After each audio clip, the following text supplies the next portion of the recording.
for you.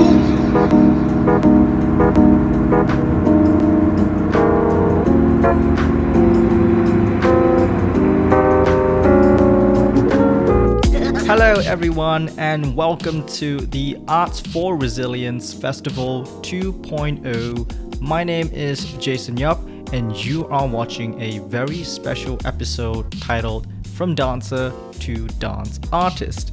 Over the next 15 minutes or so, I will be guiding you through my personal journey from the day I started dance all the way to right now as a professional with regards to all the things that I do, which is quite varied and of course much more far-reaching than merely just a dancer. Now you may be asking, what exactly is the difference between a dancer and a dance artist? Well, I'm glad you asked, because that is very much my evolution and how I perceive my approach towards the art form, and something that I currently and constantly encourage many others to do. That is to have a much more wholesome grasp of the industry and to understand how you can position yourself and contribute towards the industry in terms of your own personal growth, but also those of others around you. So throughout this video, I will be walking you through the 4 major chapters of my evolution, which will include my time at the Hong Kong Academy for Performing Arts and also my life here in Slovakia. Now, of course, I've been dancing much more and way before I actually came to Hong Kong, but I think that will be a great point to actually start this story.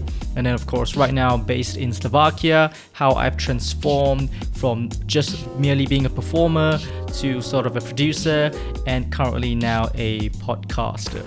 But before we begin, I would just like to say thank you so much for taking an interest in my journey here. If you're still watching at this point, then I promise you are going to gain incredible value from this video, because this is something that I think everybody can also try and learn together. So without further ado, let's jump right into chapter number 1.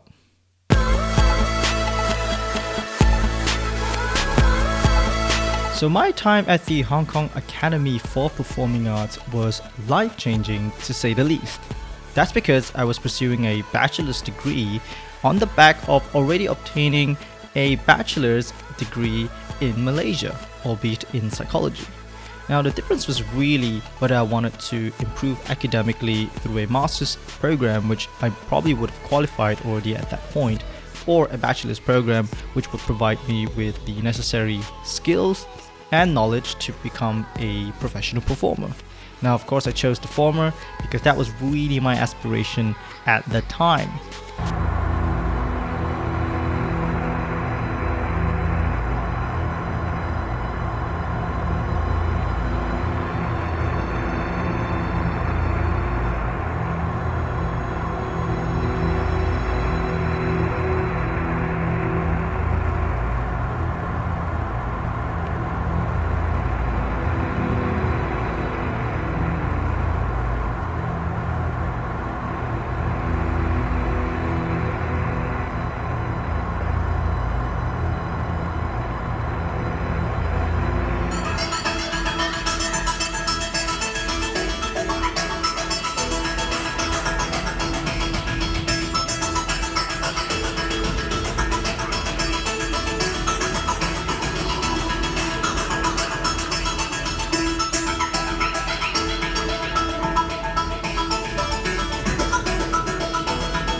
See that last piece at the end of chapter 1? Yep, that was called Kill Your Darlings, my first ever co-choreographed and co-produced production. Emphasis on the production. And at the time, I was at a crossroads between wanting to specialize in either choreography or arts management. I chose the latter because at the time, I never really had the urge, neither the interest to do choreographic creative work. Instead, I was much more intrigued with the creativity behind doing management and production work. For example, financing, marketing, curatorial practice, and all of these things combined to give birth to the manager. And with that came one of the biggest undertakings I've ever experienced with the year-long production and project called Stage. The Stage was a very, very special platform and art collective that unified the entire academy under one roof, under one platform, interdisciplinary practice, and it gave me this impetus to really look into production and management as a future career path. Of course, things like being a curator and producer after that event became real possibilities for me.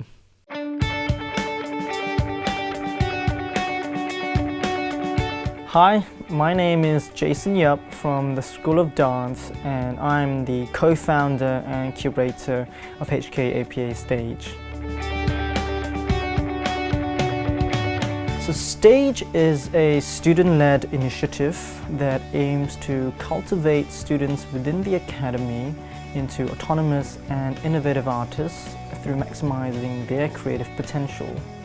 Our goal is to represent the students' artistic voices by helping them foreground their creative output within the academy as legitimate and authentic works.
This chapter right after graduation was an utter dream come true.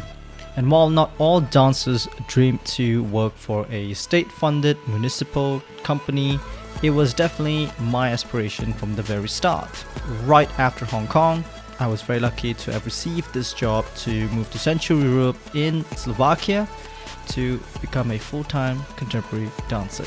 Now this is where everything became realistic. The transition from a student to an actual professional, where you would be faced with things like tax paying, things like salaries, things like rent, living on your own, being a foreigner abroad. But most importantly, it was also the perfect platform for me to grow as an artist and especially as a performer, because that was literally my job scope on the contract, right? What did I learn? Different choreographic notions, different musicians, different set and costume designers, just a very comprehensive collaborative experience. But most importantly, of course, what differentiates a professional dancer from a student, for example, is your professionalism.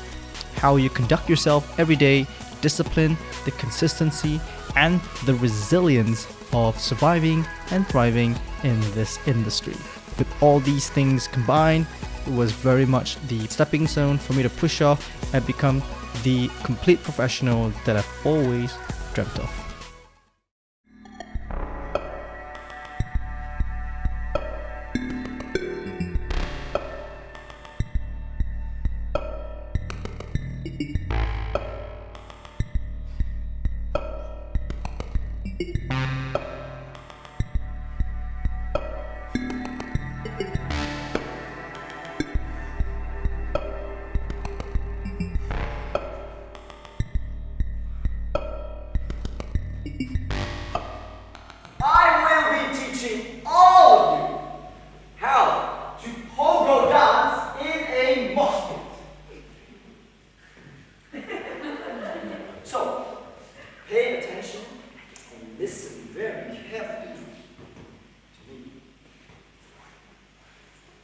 Number one, tie your shoes. Loose laces will either trip other people or even worse, yourself. So, make sure that your shoes are your feet, be a good parent, and do not leave your shoes orphans. See one on the ground, pick them up.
Last but not least, we have arrived at the final chapter of this journey, and that is my transition and maybe even addition as a podcaster.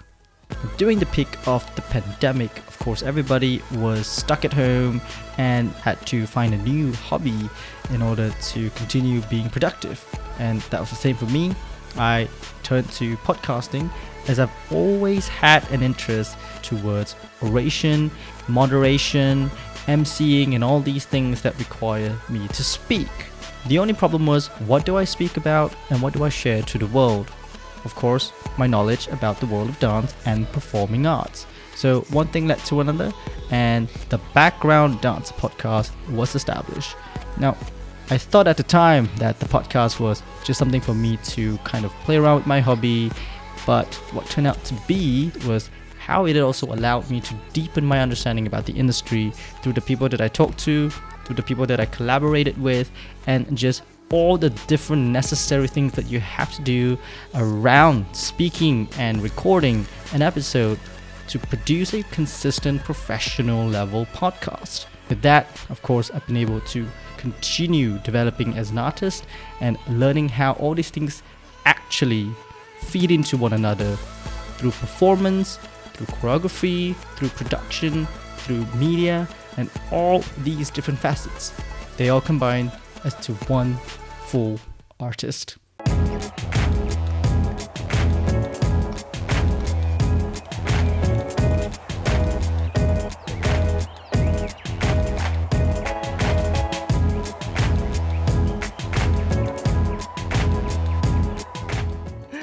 Hello everyone, a huge welcome to the Background Dancer. This is a Soulfest 2021 Virtual Art Festival special, and I have here three incredible people, Megan Schneider, Jacob Caldwell, and Elsie Mays Brown.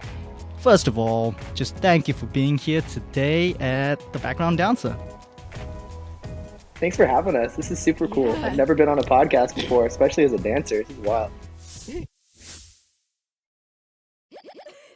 So I've talked about this many times already on my own podcast, The Background Dancer, but also those that I've guested on, and that is that I was a latecomer as well as a late bloomer to the world of dance.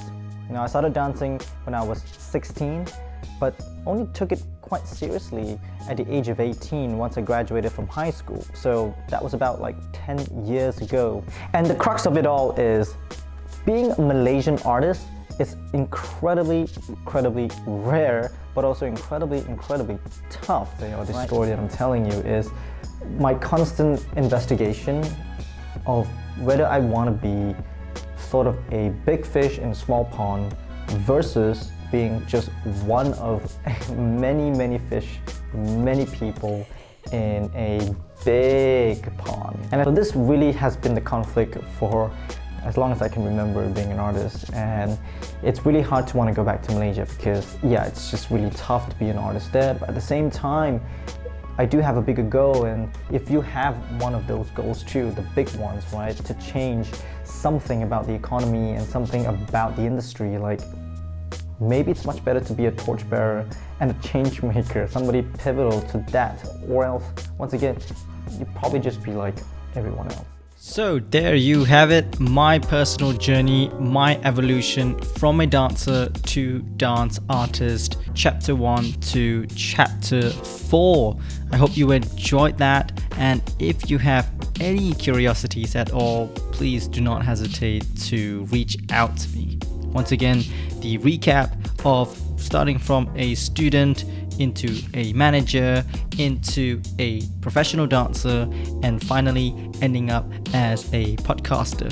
Now the thing is, this is not the end, and there will be more transitions, there will be more stages in my evolution. I do aspire to be so much more than I am right now, and I'm constantly adding to my arsenal, I'm constantly adding to my breadth of skill sets, and that is the most exciting thing about being an artist. And I hope you have found enough value from this video, and I hope that of course you can also take back all these things that we have just seen and apply it to your own journey and your artistic trajectory.